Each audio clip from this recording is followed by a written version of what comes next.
Good evening all. Ira Epstein of Linn & Associates with your metals market wrap-up for this Monday evening, and I'm late at 6:30 p.m. Central Time on this Monday, September 14th, 2020, and I hope you missed me this weekend. You know, a lot of you that aren't my paying subscribers, you don't get to see everything that I always do. And I got busy doing some home renovation where we had to take down the screen behind me, the green screen.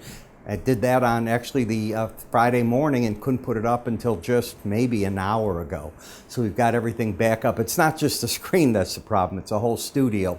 But we've got that back. I couldn't put out this morning my morning flash update either. Those are not my paid subscriber items. Paid subscribers got everything. The weekly updates, they got the daily updates. You know, those people, they're paying, they get what I can give them. So as we take a look, the gold market's making a stand here. You know, it's had a $100 drop recently, trying to hold on, as you will. The stock indices had a pretty rough week last week. They started off in a pretty good motion for today, but you always got to be worried about Tuesday reversals in these markets. That's something that I do look at. Now, we look at a gold chart and we go to the weekly chart, and this is just of closes. Your high was 2063.80 down to 2620. Let's make sure I've got those numbers right. I believe I do. And right here, 2063.80 close, then back down to 1926.20, and now we're back up to 1939.5, and then after that, 1956.5 is where you're at right now. So off the lows were about $30, but the thrust is down because you've got a higher high and then you broke through a previous low. So a correction of sorts is what we're in. When you take a look at the action here, I think I've been so adamant that these 2 points, from there through here, these two, are going to be your key numbers. You literally, in the beginning of August, set a pattern that has kept the market for now over a month in trading days, just drifting sideways, trying to figure out what to do with it. When I look at the swing line study, it is not giving us a picture. The legacy is lower highs with this lower low.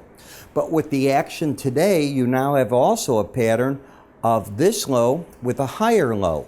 So you're narrowing in, you're doing this, you're coming in just like that. And you can almost see the lines. You know, one of these, maybe tomorrow I'll draw them for you so you get to see what the market is doing there. Where's the battleground? It's the 18-day average of closes. For those of you that have taken my charting course, and if you haven't, you know, you can go to our website and read about it. The course is very inexpensive. It's 6 hours of videos, teaches you how to do all the steps that I'm doing here, but in a lot more detail with more studies. But the line in the sand, that's the neutral spot on the chart. It's like a DMZ zone between North and South Korea. It's where markets often hang before they decide what do they want to do. You'll see that over and over on charts. And if you think about it, we began doing that really back here. You started just meandering. You got a little bit of a down leg, but you haven't been able to go anywhere with a real trend. Certainly not something that you did back here when you broke away, pulled back, and just kept going. Very different pattern right now. This is the chop pattern, as I call it. So if you're trying to make something out of nothing, you're going to end up with nothing. That's the danger in the market. When you look at Bollinger Bands, they're narrowing in. You've got resistance on one band at the top one at 1983.40. The other support's 1919.90. What's the importance? Markets will trade within those bands 95% of the time. To break out of them, you either need a piece of stellar news, something that surprises the market typically, or a trend that keeps pushing on the market. You don't have that right now. You're just drifting in between the two. When you go to the slow stochastics and look at momentum, here's what you have there. It's pointing up. The bias of the market is up since the market's over at the 18-day average of closes. What would turn the trend up? Taking out this high right here. And that high, so we can get to it, is 1975.20. That would then give you a pattern of, we already have the higher lows, but then you'd have the higher high. I am not saying the market's going to explode to the upside. It might carry it to the upper Bollinger Band where I'd expect the resistance. Right now, as I said, you're trying to make something out of nothing. The gold-silver ratio is just hanging around this 18-day average of 71.5. We can go back and we know that the 125 level up here, the market has given back $50 of that already. Okay.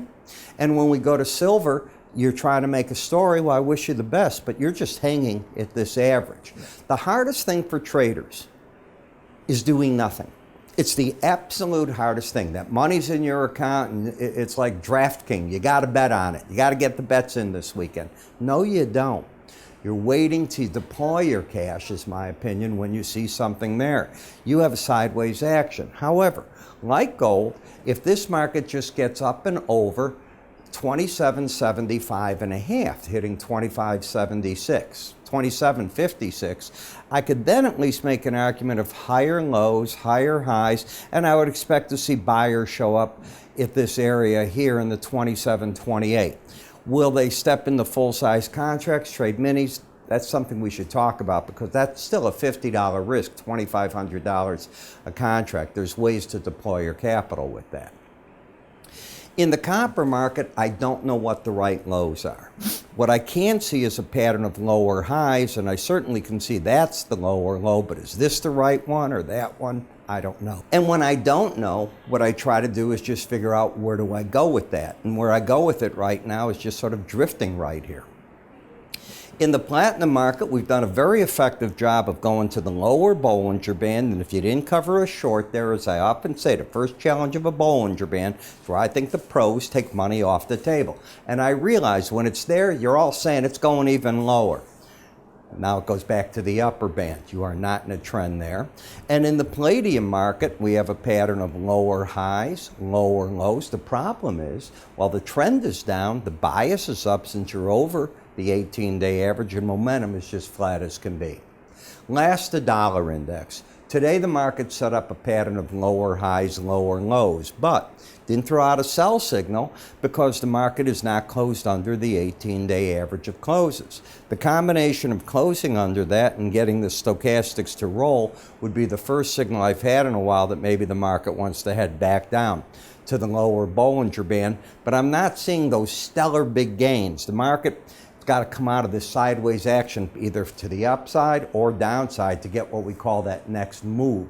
So anything you're trading back and forth for, I think are more hit and run theories than anything else. You know, if you trade like many of our clients do, they trade a mixture of futures markets, spiders, and ETFs.